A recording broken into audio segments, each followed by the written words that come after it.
National Association of Sea Dogs Pirates Confraternity has warned security agencies against extrajudicial killing and harassment of innocent Nigerians in the course of fishing out those responsible for the killing of security personnel and attacks on security formations in the southeast and south-south. There have been multiple attacks in security formations and security personnel in the southeast, while Akwa Ibom and Rivers State have been affected in the south. President Muhammadu Buhari on Tuesday, during a Security Council meeting, approved new security measures for the two regions. The NAS Kapun, Mr. Abiola Uwaje, in a statement titled "The Wrong Tempest in East and South," said it is important that the security services do not engage in presumption group blame, collective punishments, and extrajudicial killings in the course of investigating these crimes. Uwaje pointed out that such unbridled illegalities and high-handedness will only go to further alienate local communities and deepen the antipathy that already characterizes the relationship between them and law enforcement agencies. The association, while strongly condemning the attacks and killing of security personnel, condoled with the families that lost loved ones and urged the government to do everything within the confines of the law to get the perpetrators and bring them to justice. According to him, NAS is disturbed that the insecurity in the two regions has further exacerbated the deteriorating security situation in the country. Uwaje called on the government to move swiftly and with unaccustomed competence and diligence arrest the current climate of insecurity across the two regions. The statement read in parts: "This gradual slide into anarchy in the southeast and south-south regions has the potential to expand the number of ungoverned spaces in Nigeria, further stretch our security apparatus, and engender devastating social and economic consequences for the country as a whole. We urge the security agencies in the two regions to resist the temptation of seeing themselves as a force of occupation out to subjugate the people and unleash terror among the teeming law-abiding citizens. They should adopt their task with a sincerity of purpose and rein in the criminal element intent of foisting terror and bloodletting. Evidence abounds of previous overzealous interventions by security agencies which have aggravated insecurity in the region rather than contain the same. Unprofessional conduct and prejudice from those entrusted with such operations must not be tolerated. The government and security agencies have a constitutional duty to protect the lives and property of the peace-loving residents of the two regions from harm. No innocent Nigeria should be harassed, intimidated, or made to suffer under any guise of combing for suspected criminal elements in the southeast and south-south regions." I hope they will listen to this advice, but opposite is what they do most of the times. That is why you see that the anger is always brewing.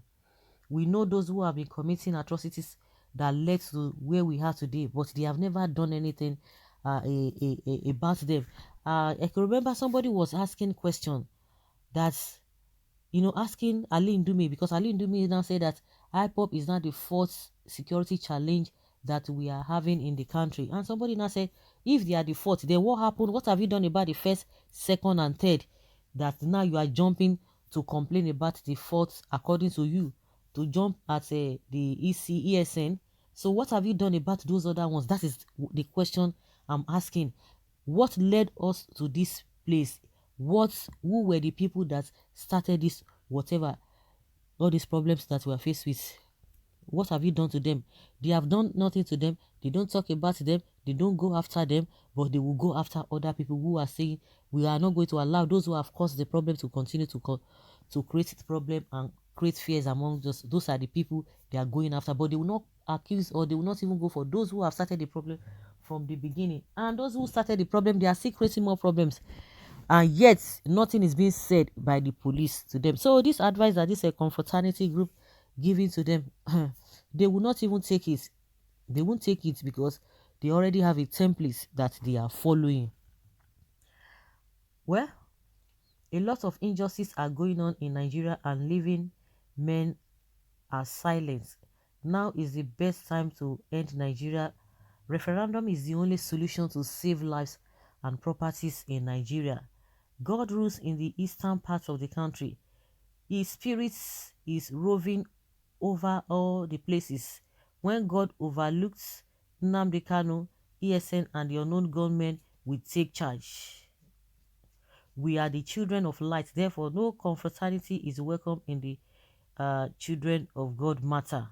As the bedrock of casteism in this country, you have no moral standing to advise government to this matter. On this matter, you guys left the education your parents sent you to get in the 50s and formed casteism.